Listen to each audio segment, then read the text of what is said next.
All right, welcome everybody. I'm going to go over the demonstrations on how to fit a New Yorker or belly back harness. I have two of these harnesses that work as a team here on the farm. I typically go with a New England D. It's probably because I'm from Vermont, but I will still demonstrate how this one fits on Ellie, my 3-year-old Clyde mare. Let's see if I can get this a little better. You guys can actually see her whole body. Ready, Ellie?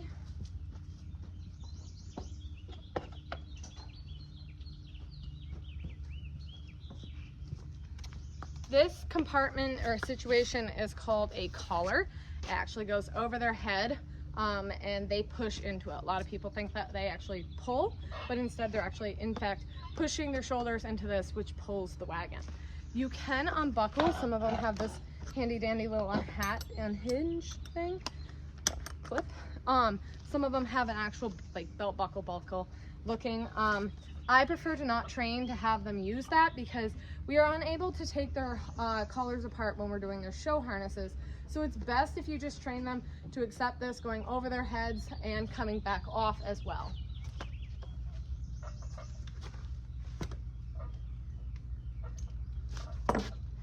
As you can see, Ellie's quite used to it.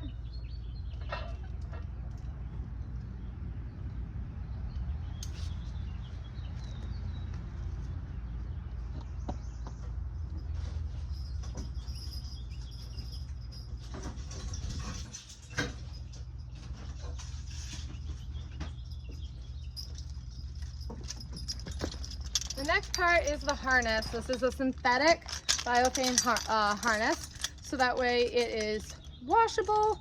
It's significantly lighter than, say, the leather harnesses that our grandfathers used to have. These are stainless steel hollow, so they are significantly lighter there as well. It's not to say that they don't still weigh a good amount and you have to be able to toss them over, but every little bit helps when you're trying to harness the Clydes. My first part is I will always keep the hame spread like this, and you've got to toss that up and over. Kind of try to aim for it to be on the collar. It seems to help with, so you can hold it that way and you can have it rest, and you'll need them there later. The next part is the back pad, saddle, whatever you may call it.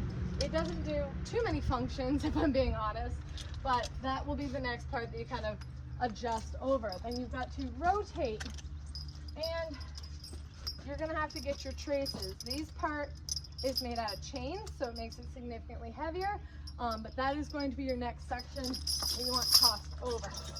Whoop, bumped around the side. After you've gotten that all sort of situated up and on or somewhere, you'll want to adjust your hames to go into the groove of the collar. They should not lie nice and flat.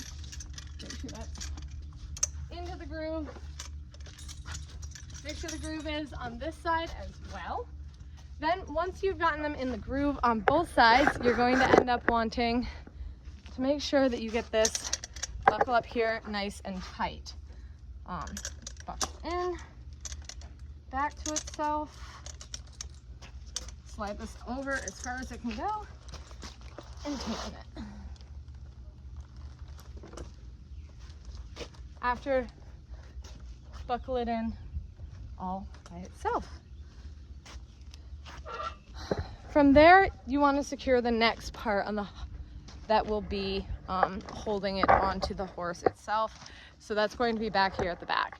You do need to be able to stand behind your draft horses or horse if you're just harnessing them. Pull it down over, make sure it's centered, and find your crupper, which is always really easy to just kind of give it a little yank. Lift and tuck.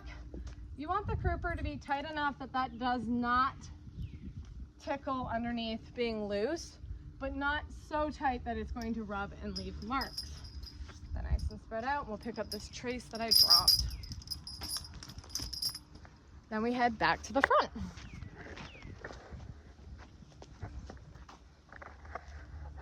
The front will have this Y shape up here.